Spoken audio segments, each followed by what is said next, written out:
Fans अब हैदराबाद जाकर आग लगा देंगे और हमारी मांगे पूरी करो ऐसे नारे लगाकर उपोषण या फिर सत्याग्रह करने बैठेंगे। तो पुष्पा को बाकी किसी से नहीं बल्कि उसके फैंस से ही बहुत बड़ा खतरा साबित हो सकता है।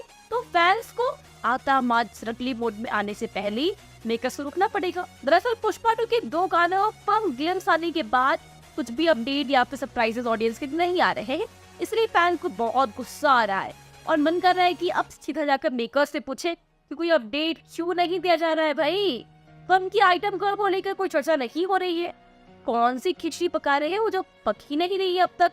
अब फैंस को डिसअपॉइंट करोगे तो फ्रस्ट्रेशन तो निकालेंगे ही ना। है पर पुष्पा 2 कितनी भी धीमी गति से क्यों न जा रही हो, पर इसका डिस्ट्रीब्यूटर काफी एक्टिव है, बंदा बड़ा ही चार्ज्ड है और इस बंदे को प्यार से कहते हैं अनिल तरानी, यानी कि ए फिल्म्स कंपनी के मालिक और टिप टिप बरसा पानी वाली रवीना टंडन की हस्बैंड।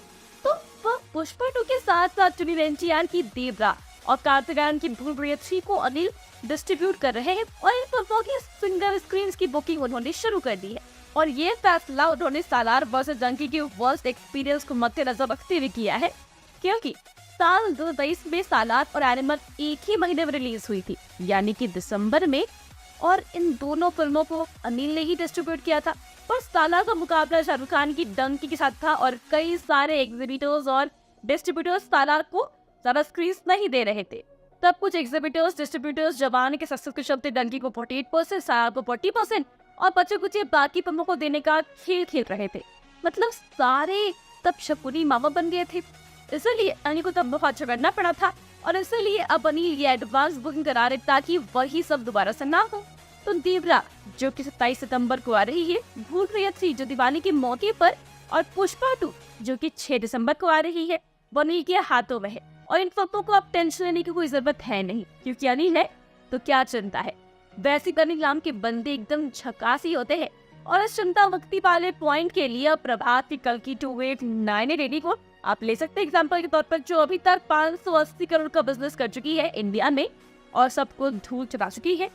तो उसे भी अनिल ने ही डिस्ट्रीब्यूट किया था नॉर्थ इंडिया में और इस फिल्म के लिए उन्होंने तकरीबन 500 स्क्रीन बुक किए थे, जिसमें से 3250 स्क्रीन पर हमें हिंदी वर्जन में फिल्म देखने को मिली ओपनिंग डे पर और ज्यादा से ज्यादा स्क्रीन पर देखने को मिल रही है। और इसका बहुत बड़ा फायदा कल की कलेक्शन में हो रहा है। ओपनिंग पर 20 करोड़ की ओपनिंग ये लोग एक्सपेक्ट कर रहे थे, पर कल की तो 22 करोड़ की ओपनिंग थी हिंदी वर्जन में और इसकी गाड़ी दौड़ ही रही है। तो इसमें कहीं ना कहीं डिस्ट्रीब्यूटर का भी बहुत बड़ा हाथ है जो स्क्रीन के लिए एक्टिव रहते हैं। और बाहुबली, केजीएफ, सालार, एनिमल जैसे बिग बजट एग्जाम्पल्स हमारे सामने ही है जिन्हें इन्होंने डिस्ट्रीब्यूट किया था। पर कन्नड़ फिल्म कांतारा जिसकी ज्यादा मार्केटिंग भी नहीं हुई थी और जो सबसे बहुत कम, मतलब कि 100 करोड़ से भी कम, लगभग 20 करोड़ के बजट के साथ बनी थी, उसने वर्ल्ड वाइड 400 करोड़ कमाए थे और हिंदी वर्जन में 100 करोड़ से ज्यादा की कमाई की थी, जो किसी ने एक्सपेक्ट भी नहीं किया था और उसे भी अनिल ने ही डिस्ट्रीब्यूट किया था।